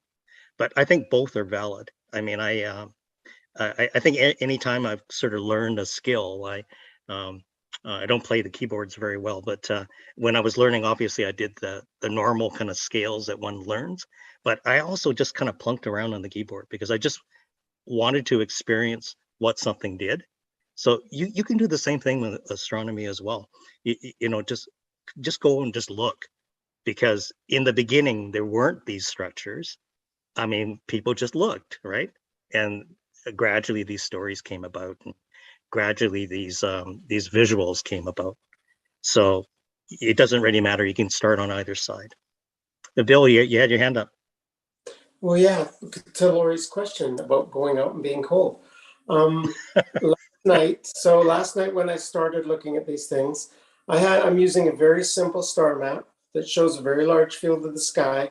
I made up a few little post-it notes with the locations, but just in a general area of where they are. And like within 15, 20 minutes, I had found 5 of these objects, right? So when it comes up, I think it will be good for those people that only want to go for a short period of time and take some small instrument out and quickly look at the sky and try and find them, because it was just pointed in the general area and move it around until something, because there will be sort of a description of what the object should kind of look like and its size. And so you could easily sort of figure it out and think, oh yeah, okay, or not. It's like, I don't see how they came up with that name, because that was on one of them. But then, you know, everybody has a different idea of what they get an impression of. I could still see that it was an arrangement of stars. So Laurie, the other thing to do is dress warmly. You need more high-tech clothing. Yes, you can see that I've actually got 2 sweaters on and I'm inside, you know, so it's really a problem. Yeah. So yeah, you know, if anybody has ideas like of a show they would like, we certainly can kind of work on that, and we will always have pictures. And I think Brock, are you ready? You have something to show us from something you shot last night? Thursday night, actually. Yeah. Thursday night. Yeah. I was astounded that it was actually clear. It's been I'm amazed you did too. 2 months since I actually took a picture. So, but I can share. Yeah, go for it. I see Dwayne has his hand up. We'll go to him next. Are you? I don't know if I shared. Yeah, I can see your file explorer, and I see Orion. There we go. It didn't quite pop up properly. Is this your new 2600? Yes. Ah, very nice. Yeah. So that was only a couple hours of exposure, but yeah, it worked out. Reasonably well. Yeah, you got Running Man there, and it's an interesting coloration. This is a one-shot color, right? Yes. So it's you know, every time I shoot the Orion Nebula, depending on the camera, it tends to have a certain kind of shift. I don't know whether you like just come out with just a coloration that you like, or do you try to bring it up and true it up to what you see in the books? Well, I did a photometric calibration, which uses the star data to basically calibrate the color of the image. So this really should be what it looks like, right? It should be reasonably close to what it would look like if your eyes were sensitive enough. This is also using the dual narrowband IDAS NBX filter. Oh, so that's going to shift it a little bit. It's going to, it's going to bias it towards just the hydrogen and the oxygen. So, but that's seems to still pick up quite a bit. But yeah, you know, I really love Orion's in its element right now. I mean, it's going to start to go pretty soon. Yeah. But I love this object along with the rosette, which is just above it, right? But what I really love about the Orion Nebula is that wispiness. It kind of looks. I'm trying to decide what this would look like as an asterism. Yeah. Because it really has this really beautiful, almost ocean like like slow-mo ocean kind of look to it. Mm-hmm. Yeah, it's beautiful. The one nice with this camera, I was able to actually, with the single exposure, keep the actual, you can literally see the trapezium stars, but still getting some good detail way out in the dimmer regions. So this is a good thing to look at, I think, for those people who are just observers, who are not photographers. Try to keep this image in your brain, because I think this is the enhanced look that we get beyond our eyes. Yeah. But there is a view that we get with our eyes as well. So sure. don't negate that. You gotta have to have a look at it, because it looked kind of gray green, as I recall, from just looking with your eyes. But you can kind of make out this kind of ephemeral stuff a little bit too. Not as much as this, but you can definitely see it though. With the naked eye, I think you can you see my cursor? Yes. Because with the naked eye, I think you can kind of see about this much. Yeah. And then with a decent telescope, you can start to kind of get more of this. You got to have a heck of a big aperture in a dark sky, I think, to see much out in these regions. But so can I ask Charles? Can I ask Charles for the Asterism project, Charles? Like, if we go back when you said that people could see things a lot better a long time ago, is there more to the nebula in some of the stories than others?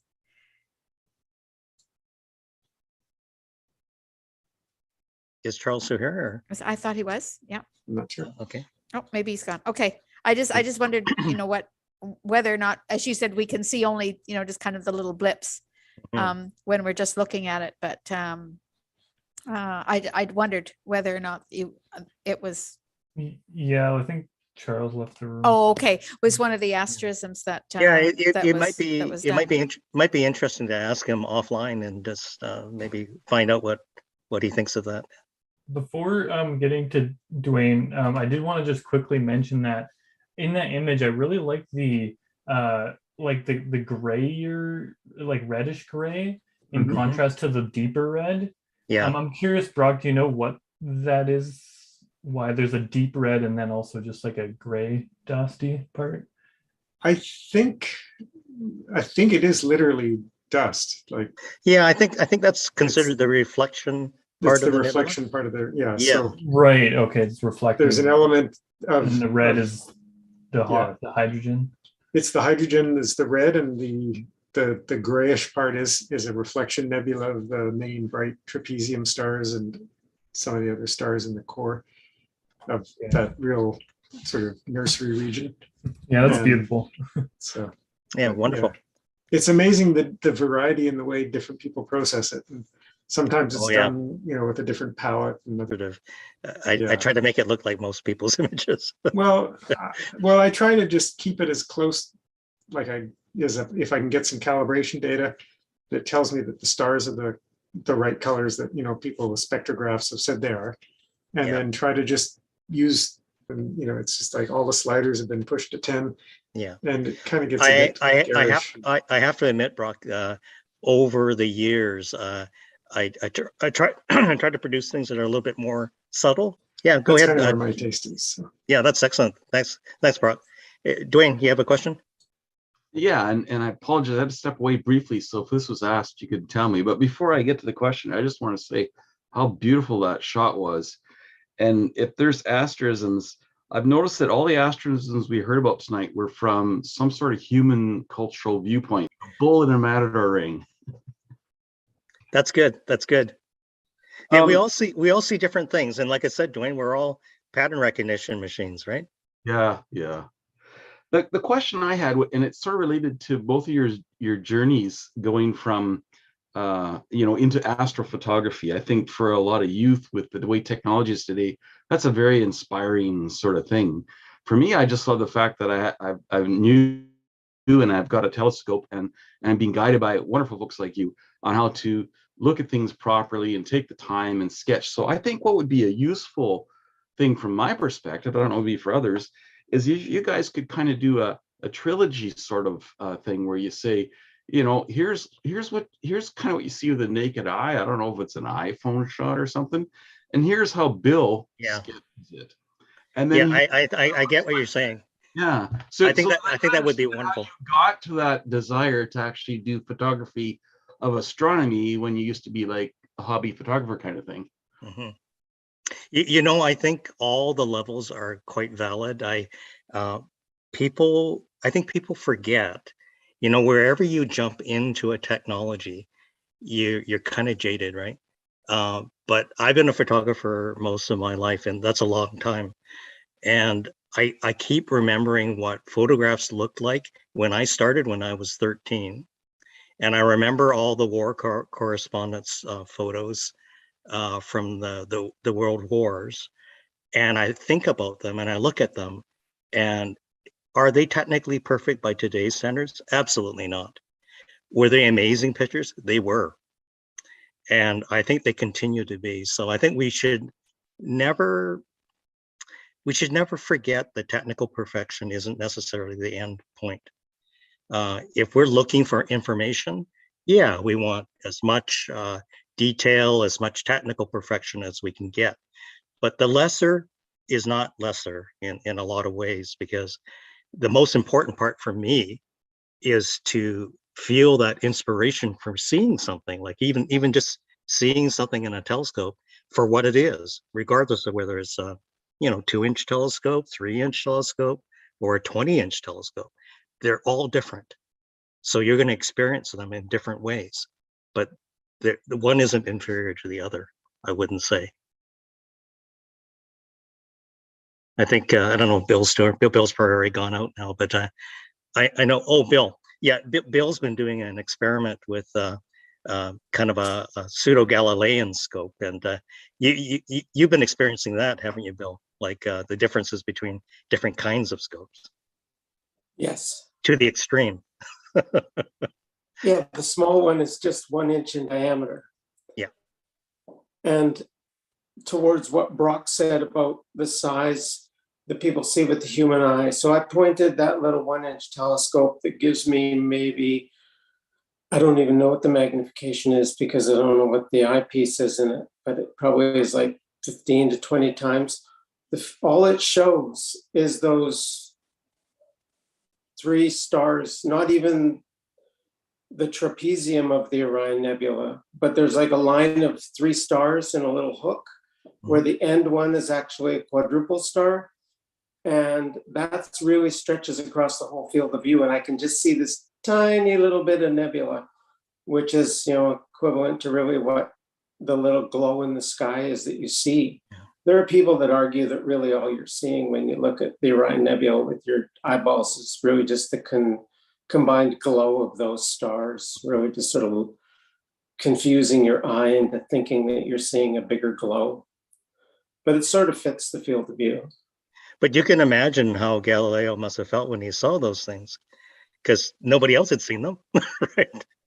He's the first one to see those glows, right? Well, and he was seeing stars where they couldn't see stars. That's when he started realizing there were stars everywhere in the sky, and not just the maybe 1,000 bright ones that you can see. Mm-hmm. So, Laurie, you have a question? Yes, I was also going to say that the recording part of observing can also be done in such a variety of ways that, I mean, it's all the way from not recording it at all and just being happy to be out there and saying, well, that was really fun, and not doing anything else, to the detailed logbooks that people have that we've seen that are so good. And but we can also do recording, not just with a photography. We can also do it with sketching, and just with even really, really easy sketching, like just like not anything that's really beautiful and detailed or anything, just to simply put down. And in that same way, I mean, if you think of what Galileo put down in his book, what is it, Sidereus Nuncius, sorry, yeah. I mean, he literally had Jupiter, and then he just put crosses for the planets. Yeah, he didn't do he wasn't else. He wasn't representational. He just used symbols, basically. That's right. He just used symbols. And, so I mean, in that way, I mean, we can do that kind of thing too, is you just yeah. kind of go, dot, dot, dot for where things are. Yeah, often with conjunctions like of planets, I'll just draw a horizon line and just approximate where I saw the planets and their separation, and it's just like a memory jog to remind myself of the event, right? Of where that was. If I didn't have a camera, right? And then the other thing that we have seen, and we've been very, if anybody was on the UVic open houses last year in the summertime, there was one young lady who did just fabulous drawings on her iPad, and she would do these beautiful renditions of things like the Cat's Eye Nebula or anything like that. Just absolutely fantastic that she was just so good at it. And I mean, not that we all have to be like that, but I'm just saying that that's another whole way of representing something that is a different way of doing the recording. So just we can always be doing things in a variety of ways. So that's what I just wanted to say. No. Yeah, I actually encourage people to look up scientific or scientific illustration, because there's a bunch of YouTube videos out there, but they kind of describe the premise of it, like why we do it. Because as scientists, we observe and record to have understanding, right? So, I mean, that is the other reason for doing sketching, is to sort of have that ingrained in you as you discover. You might discover shapes, relationships, coloration, luminosity, all sorts of things, right? So we're meant to do that. So as scientists, we look at something new, maybe new to us, right? And we record. And the recording is really just what we paid attention to. And over time, that evolves as well. So I think anybody who's done sketching or drawing can probably see the first things that they did, and then the things they did afterwards, right? And you will see that level of growth there, because your brain is, it's evolving in terms of what it is able to see and how you record. Aaron. Yeah, I wanted to say on the topic of the understanding as well, like, and this is coming from the perspective of someone who likes the theory side and doesn't get out with the telescope a whole lot. I've really enjoyed the sort of interpretation of the images, not just as well as the acquisition, like seeing the different ways people bring out different features in the images and trying to figure out what those different features tell us. And this has definitely been a lot of what's happened in these sessions so far. So definitely and behind looking at the acquisition and observation part of it as well. But that is a part I really love. I think Janine has her hand up. Hi, yeah, I was watching on YouTube earlier, but then I thought this discussion sounded really interesting about next steps, David. So I guess what I am wondering how to do without having the benefit of going to a star party and having someone point with the laser about where certain stars and asterisms are, which is really when I learned the most, because I, like Aaron, I'm not much, I only have a pair of binoculars. So I'm stuck, I guess, and how to get unstuck from a sort of basics. And whether it would be like Bill, showing a certain part, say a star chart for a certain area where I might want to know, at least learn 2 new stars or 2 new objects in one session, like small chunks, just like Lori. Yeah, for sure. Small chunks.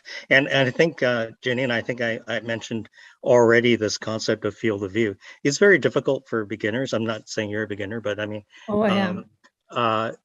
For most people, the concept of field of view is kind of foreign, right? Because when we look with our eyes, we see a kind of a wide field of view. And this concept of understanding how much space an object occupies is kind of foreign until you start to use instrumentation, or you get a sense for what you would do. Like as you evolve and you start using instruments like telescopes, then you learn about the field of view of eyepieces, the eyepiece and telescope combination, right? Or if you're using binoculars, you see how much something takes up, right? Yeah, and I'm still wanting to do binocular observing. Like for example, when I can find the coat hanger different nights, I get so excited.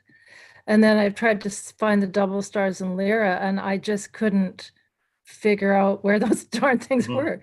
Well, So I used it like a game when I was starting. Like often people would say, well, how do you find the coat hanger, right? How do you find Brocchi's cluster? And I said, well, you see that bright star, you see Albireo, right? And then you see the lower star Altair. And I always describe people that said, well, just draw a line in between and maybe go a third of the way down from Albireo, and it'll be somewhere around there. And that's actually close enough because it's quite wide, right? Yeah, and guess what? I've tried that. I mean, but thanks, David. But what my point was, I guess, was for a future, I know I've asked one of our members at Nanaimo Astronomy Society, one of our executive members, to give us a session on star hopping.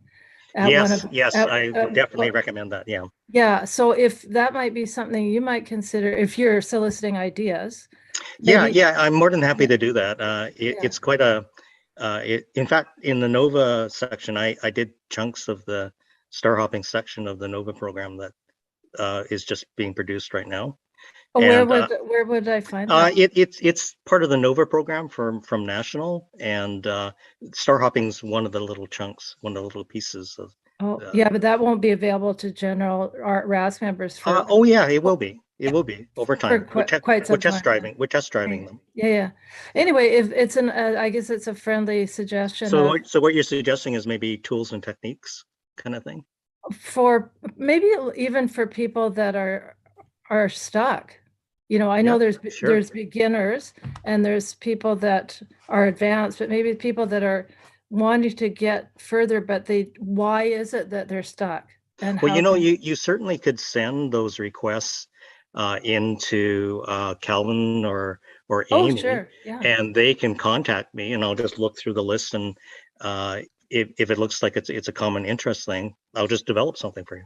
Oh, absolutely. Yeah, for the general, for the good of the order. Yes. Yeah, thank you. Yeah, you're welcome. If I can jump in here, just heads up, we are pretty much out of time. But one thing that could be cool for star hopping that would be probably useful, even as a recording, would be like to set up like, I don't know, a GoPro on top of a pair of binoculars that has a camera streaming, so you can see both views of like you're moving the binoculars, see what happens on the wider sky, and then see what's happening in the field of view of the binoculars, to sort of get a sense of what's going on. That's there. a good idea. What? That's kind of what I was asking for, and then to show different ways you might capture that or record that. Yeah. I think David, we need to we'll have to kind of work on some things so that we can put together 3 or 4 different things over the time, because I think we're going to be virtual for another little while. So a bit longer, for a little while, yeah. A little while longer, yeah. Okay. No, it's great. Thanks. It's great that we can stay connected like this. It's great. All right. And unless, do you have any final words, David? No, I just want to thank everybody for participating tonight, and thank Charles for that great asterism talk. Yes, agreed. And I want to thank everyone here for joining us tonight. And thanks to the fantastic folks at the FDAO who have all pitched in to make these star parties a reality. Again, I encourage everyone to like and subscribe if you're watching us on YouTube. Follow us on the social medias to get heads up on future star parties. And hopefully when we start coming back in person, we're all very, very eager to get back into the center, even though it is a little cold. But we're excited to welcome you all there too. But in the meantime, keep enjoying our star parties and check out centeroftheuniverse.org. Have a great night. Clear skies, everyone. Thanks, everybody. Bye-bye. Bye.